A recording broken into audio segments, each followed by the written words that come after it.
अस्सलाम my dear students, welcome back to my YouTube channel knowledge gateway.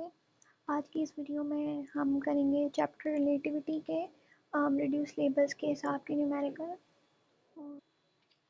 सो ये सारे numericals मैंने आपके बुक से ही लिए कि न्यू बुक जब भी आती है तो ज़्यादा जो इम्पोर्टेंस दी जाती है बुक के न्यूमेरिकल बुक के क्वेश्चंस को दी जाती है। इसके आने के 30% चांसेस होते हैं, तो मैंने सिलेबस के हिसाब से आपको न्यूमेरिकल्स कराएं। सो इस वीडियो में मैं एक्सप्लेन करा लेती हूँ कि किस तरह आपने न्यूमेरिकल्स को अटैम्प्ट करना है और इन न्यूमेरिकल्स को भी मैं एक्सप्लेन कर देती हूँ। सो फर्स्ट न्यूमेरिकल आपका बुक का है, उसमें है वो पूछ रहा है, ये पूछ रहा है आपके लेंथ कॉन्ट्रैक्शन के टॉपिक से, यानी ये स्पेशल थ्योरी ऑफ रिलेटिविटी के टॉपिक का न्यूमेरिकल है। और जैसे आपको पता है कि ये वाला टॉपिक इंक्लूडेड है इस साल के रिड्यूस सिलेबस में, तो इसका न्यूमेरिकल ज़रूर आ सकता है, जिसमें पूछ रहे हैं rod of 1 metre, a rod 1 metre long is moving अलॉट its length the velocity 0.6 C light का स्पीड ऑफ लाइट है कैंडला जिसकी वैल्यू होती 3 एक्सपोनेंट 8 मीटर पर सेकेंड। अब पूछ रहे हैं calculate its length as it appears to an observer on the earth. और बी है मूविंग विद रॉड इटसेल्फ। हमें यहाँ पे दो लेंथ कॉन्ट्रैक्शन को फाइंड आउट करना है। पहली अर्थ में कि एक ऑब्जर्वर अर्थ पर है तो उसको अर्थ के हिसाब से उसकी लेंथ कितनी कॉन्ट्रैक्ट होती हुई दिख रही है अगर वो 0.6 सी लाइट की स्पीड के साथ मूव करें। और दूसरा रॉड के इटसेल्फ, यानी रॉड को अपनी कितनी कॉन्ट्रैक्ट होते हुए दिख रही है, तो ये हमें देखने हैं। ये मैंने सॉल्व किया है।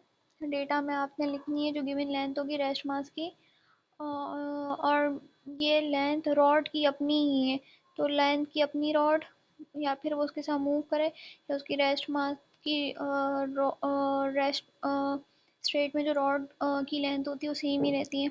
ये आगे चल के मैं समझाती हूँ। फॉर्मूला आपने यही वाला लिखना है, L is equals to L not under root 1 minus v square upon c square. पहले मैं ऑब्जर्वर की माप फाइंड कर रही हूँ अर्थ पे रहते हुए, तो मैंने फार्मूला लगाया, वी स्क्वायर में मैंने 0.6 सी स्क्वायर रखा है।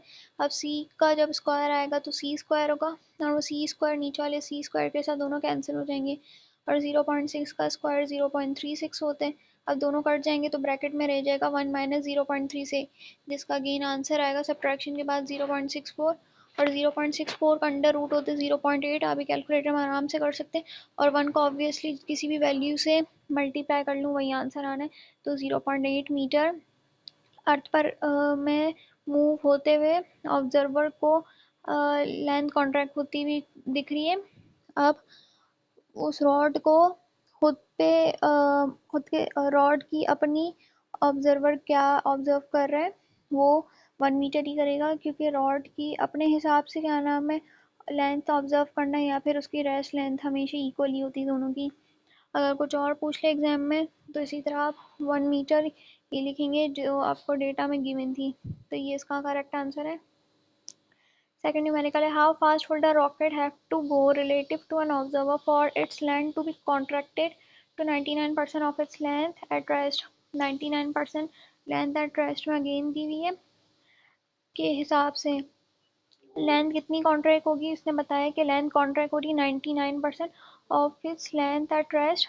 तो एल इज इक्वल्स टू मैंने 0.99 एल नॉट लिखा है। 0.99 क्यों लिखा है वो मैंने डेटा में ही सॉल्व करी, फिर 99% का मतलब होता है 99 100 से डिवाइड हो रहा है, जिसका आंसर आता है 0.99 मीटर। अब उसमें पूछा है 99% of its length at rest है, तो जाहिर सी बात है एल इज इक्वल्स टू होगा 0.99 एल नॉट के। फॉर्मूला वही सेम लगाना है हमने। अब हम इससे वेलोसिटी फाइंड कर रहे हैं क्योंकि लेंथ कॉन्ट्रैक्टेड हुई भी दी है। अब यहाँ पर ये वाला पॉइंट देखना है कि L जब 0.99 L नॉट के बराबर है, तो जब L के नीचे L नॉट आ जाएगा तो L अपॉन L नॉट की वैल्यू हो जाएगी 0.9।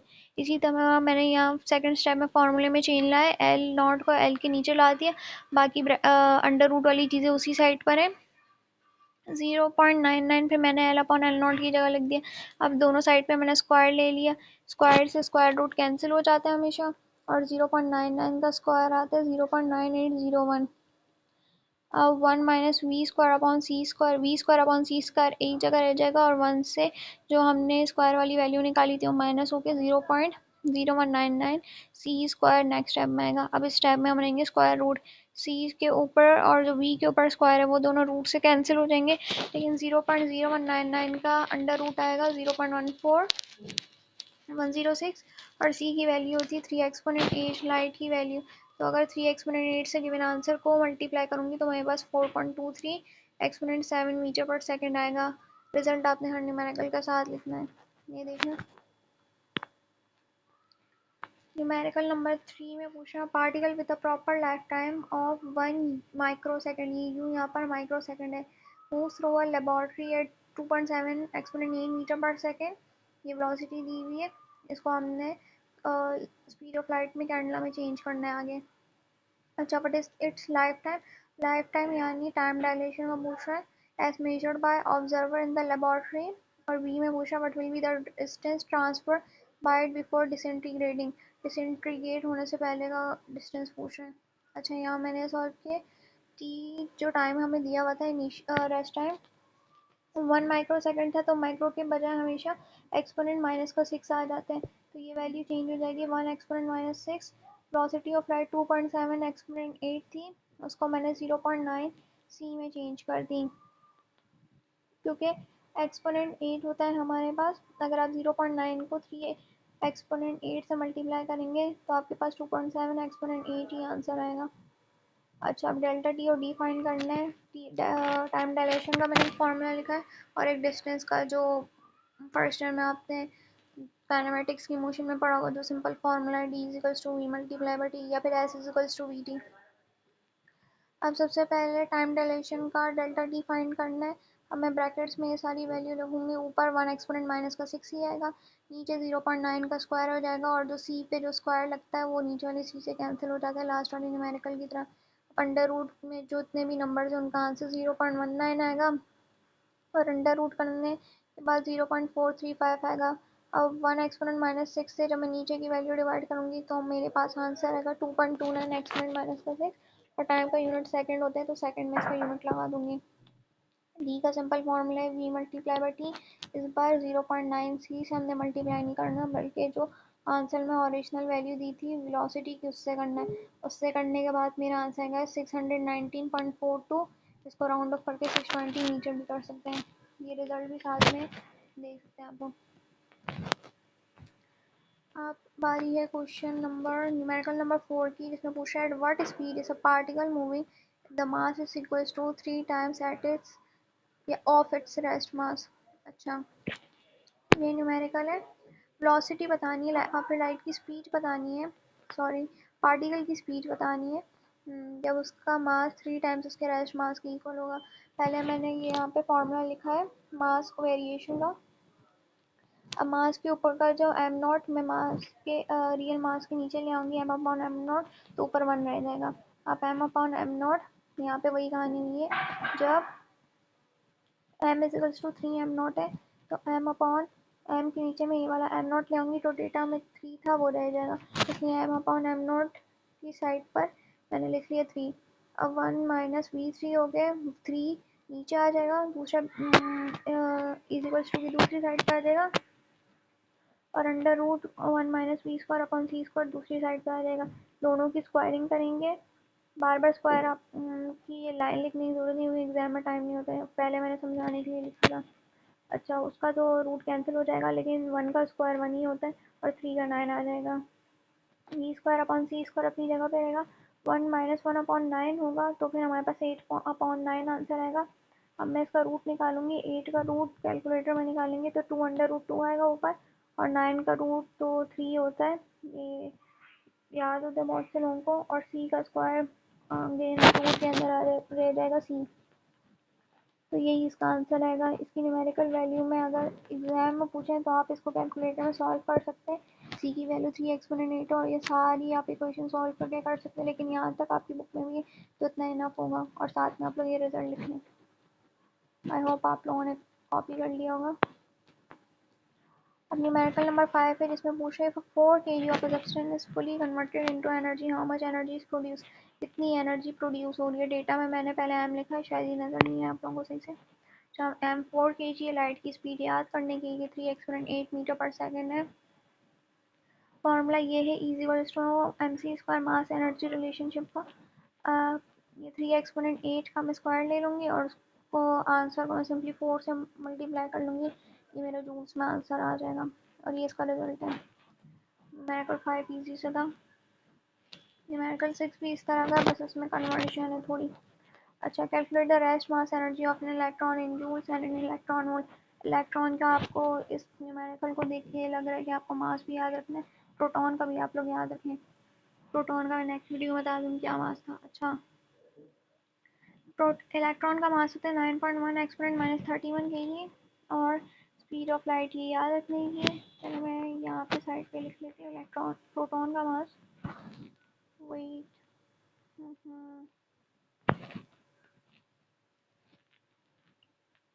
सबर मेक में प्रोटॉन का मास होता है 1.67 एक्सपोनेंट माइनस 27, याद रखें। अब पहली एनर्जी निकालनी जूल्स में और दूसरी निकालनी इलेक्ट्रॉन वोल्ट में। फॉर्मूला सेम रहेगा जो अब इनिशियली इसी फॉर्मूले से हम निकालते तो हमारे पास एनर्जी जूल्स में निकलती है। कन्वर्शन फैक्टर के एक electron volt 1.6 exponent minus 19 joules के बराबर होते हैं। हमने जूल्स नहीं लिखा, जूल्स लिखना है। अच्छा, अब 8.19 जूल्स है, इसको मैं 1.6 एक्सपोनेंट माइनस 19 में डिवाइड कर दूंगी। जब भी जूल से इलेक्ट्रॉन वोल्ट में जाना होता है 1.6 एक्सपोनेंट माइनस 19 से डिवाइड कर लेते हैं, और इलेक्ट्रॉन वोल्ट से जूल में आना होता है तब इससे मल्टीप्लाई कर लेते हैं जब बैक आना होता है। अच्छा, पहले मेगा इलेक्ट्रॉन वोल्ट इसलिए लिखा, ये बुक के पीछे था, और यहाँ पे 6 डिजिट वैल्यू आ रही है तो जब 6 का राउंड ऑफ करेंगे तो 6 आ जाएंगे हमारे पास 0 के पास, इसलिए हम मेगा लिखते हैं और ये इसका रिजल्ट है। 7. Imagine motion. Calculate the kinetic energy of an electron moving with a velocity of 0.98 times the velocity of the electron. Mass electron का याद रखना है और वेलोसिटी दी हुई है।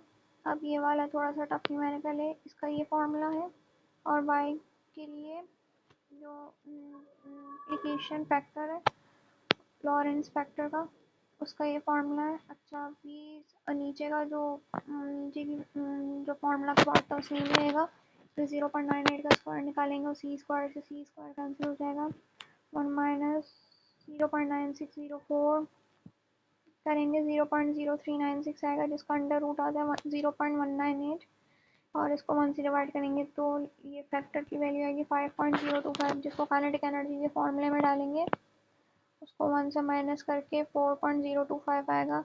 इन तीनों वैल्यूज़ को मल्टीप्लाई कर लेंगे और 3 एक्सपोनेंट 8 को स्क्वायर निकाल के उसके बाद मल्टीप्लाई करेंगे तो ये वाली वैल्यू जूल में आ जाएगी काइनेटिक एनर्जी। इसको इलेक्ट्रॉन वोल्ट में चेंज नहीं करना। 8 न्यूमेरिकल में पूछ रहे हैं what velocity does the kinetic energy of a particle equals to its rest energy, यानी फिर से v वेलोसिटी फाइंड करना है। अब काइनेटिक एनर्जी उसकी रेस्ट काइनेटिक एनर्जी की इक्वल होनी चाहिए इस बार। फिर से वाला फैक्टर फाइंड करेंगे, 1 माइनस 1 इक्वल्स टू 1 करेंगे और ये 1 उस साइड पे जाके 2 हो जाएगा, और इसके क्या नाम है इस क्वेश्चन में सॉल्व करेंगे तो यहाँ पर 2 आ जाएगा। अच्छा, काइनेटिक एनर्जी उस अपनी ही रेस्ट एनर्जी के इक्वल है, रेस्ट एनर्जी हमेशा 1 होती है, और काइनेटिक एनर्जी में से मैं ये y निकाल रही हूँ तो y माइनस 1 लिखूँगी मैं। y माइनस 1 को जब मुझे सिर्फ इस गैमा की वैल्यू फाइंड करनी होगी तो 1 उस साइड ऑब्वियसली जाएगा, इसलिए 2 आ जाएगा, यहाँ से 2 आएगा। अब 2 का स्क्वायर 4 होता है, 4 1 के नीचे चला जाएगा और ये रूट वाली वैल्यू ऊपर आ जाएगी। दोनों की स्क्वायरिंग दोबारा से करेंगे, सॉरी स्क्वायरिंग पीछे होगी इसलिए स्क्वायर की वजह से रूट कैंसिल हो गया था। अब v square upon c square है, फिर से जो हमारा 1 था उसको 1/4 से माइनस करेंगे जिसका आंसर आएगा 3/4। वी का रूट कैंसिल करने के लिए, स्क्वायर कैंसिल करने के लिए मैंने रूट स्क्वायर रूट लगाऊंगी, दूसरी साइड पे ही लगेगा। 3 का रूट नहीं निकलता इसलिए अंडर रूट 3 रखेंगे और अपॉन 2 हो जाएगा 4 का रूट, और ये सी रह जाएगा, और ये इसका रिजल्ट है। सेकंड लास्ट न्यूमेरिकल में पूछ रहा particle of rest mass m not with speed of move with speed of c upon n square, calculate its mass momentum total energy and kinetic energy. इस तरह इसका डेटा आएगा, ये c upon under root 2 है, n 2 नहीं है। अच्छा, ये 4 फार्मूलाज हैं। सबसे पहले मास वेरिएशन का रियलिस्टिक मास निकालेंगे हम, तो v की जगह c अपॉन अंडर रूट 2 आएगा, जिसका स्क्वायर लगाएंगे तो c square upon c square से कैंसिल होगा, 1/2 रह जाएगा। 1/2 है जो 1 से माइनस करेंगे अगेन 1/2 रह जाएगा। अब मैं 2 को रेसिप्रोकल करके ऊपर लाऊंगी तो 1 रिमूव हो जाएगा और जो रियलिस्टिक मास है वो √2 टाइम्स ऑफ रेस्ट मास के इक्वल होगा। ये पहले का आंसर है। और मोमेंटम के लिए P इक्वल्स टू एम वाला फॉर्मूला लगाएंगे। एम हमने निकाल लिए, v की वैल्यू c अपॉन √2, √2 से √2 कैंसिल होगा तो p की वैल्यू m0c आ जाएगी यानी मोमेंटम की। एनर्जी का formula E equals to mc²। E M हमारे पास अगेन है और c की वैल्यू रहेगी c², तो इसका आंसर इसलिए √2 m0c² है। अब काइनेटिक एनर्जी का फॉर्मूला थोड़ा अलग है, वो है E kinetic energy equals to E minus e²। E not E मैंने अभी निकाला है और ई नॉट मैं सिर्फ ई वाले फॉर्मूले से m0c² ही करूँगी, तो इसलिए m0c² है। अब m0c² दोनों में कॉमन था इसलिए उसको एक साइड पे रख लिया और √2 से 1 माइनस नहीं हो सकता तो इसकी वैल्यू ऐसे आ गई और ये इन चारों का रिजल्ट है। अब लास्ट न्यूमेरिकल, ये इतना इम्पोर्टेंट नहीं है फिर भी मैंने कर लिए। इसमें पूछे the nearest star to earth is Proxima Centauri 4.3 light years away. एक स्टार है जो अर्थ से 4.3 लाइट ईयर्स अवे है। लाइट ईयर्स डिस्टेंस का एक फॉर्मूला होता है जो हम स्पेस टाइम में यूज़ करते हैं। ये क्या नाम है, एयर की यूनिट या वैल्यू नहीं है, ये डिस्टेंस का ही होता है स्पेस में।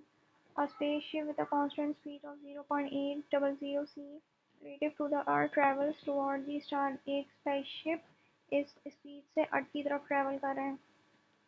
तो ए में पूछा कितना टाइम लगेगा इलैप्स क्लॉक को, जो स्पेस क्राफ्ट है जो ट्रैवल कर रहा है, ट्रैवलर जो स्पेस क्राफ्ट में बैठा है उसको कितना लगेगा, और अर्थ अर्थ में जो ऑब्जर्वर है हमारे हिसाब से उसको कितना लगेगा। दो अलग अलग टाइम पीरियड फाइंड करने हैं। एक ड्राइवर जो स्पेस क्राफ्ट वाला है यानी जो स्पेसशिप में खुद ही सफ़र कर रहा है उसका निकालना है, और एक जो हम अर्थ में है हमें कैसे लगेगा। ये इसका डेटा आ गया और ये दो चीज़ें फाइंड करनी है। फॉर्मूला है इसके यही दो लगेंगे। सबसे पहले अर्थ वाला फाइंड करते हैं। अर्थ वाले में d 4.3 है और वेलोसिटी 0.8 है। 4.3 को सिर्फ हम 0.8 से डिवाइड करेंगे, बस ई की वैल्यू इंक्लूड नहीं कर रहे, तो इसका आंसर 5.375 ईयर्स है कि अर्थ में ऑब्जर्वर को कितना टाइम महसूस हो रहा है, ऑब्जर्व हो रहा है, और जो स्पेस क्राफ्ट के ट्रैवलर्स हैं उनको कितना वो आगे कर रहे हैं। जितना अर्थ वालों को लग रहा है उसको इस फैक्टर से डिवाइड करा देंगे। आप इस फैक्टर की पहले वैल्यू निकालेंगे। v² में v की वैल्यू हमें अगेन 0.8 दी है। अब c² से c² कैंसिल होगा और फिर अगेन इसका आंसर सॉल्व करने के बाद आएगा 1.667। अब इसको अर्थ वाले ऑब्जर्वर से डिवाइड कर देंगे तो इसका आंसर आएगा 3.22 ईयर्स। इन दोनों के रिजल्ट हैं।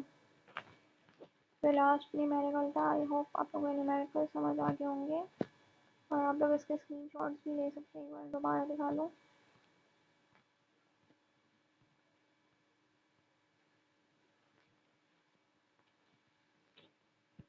फाइनली रिलेटिविटी का चैप्टर कंप्लीट हो गया है। आई होप ये वीडियो आपको बहुत हेल्पफुल रहे और प्लीज़ मेरे चैनल को सब्सक्राइब करें और ज़्यादा से ज़्यादा शेयर करें ताकि आपको आने वाली वीडियो में आपके सारे क्वेश्चन और डाउट्स क्लियर होंगे। तब तक के लिए टेक केयर एंड अल्लाह हाफिज़।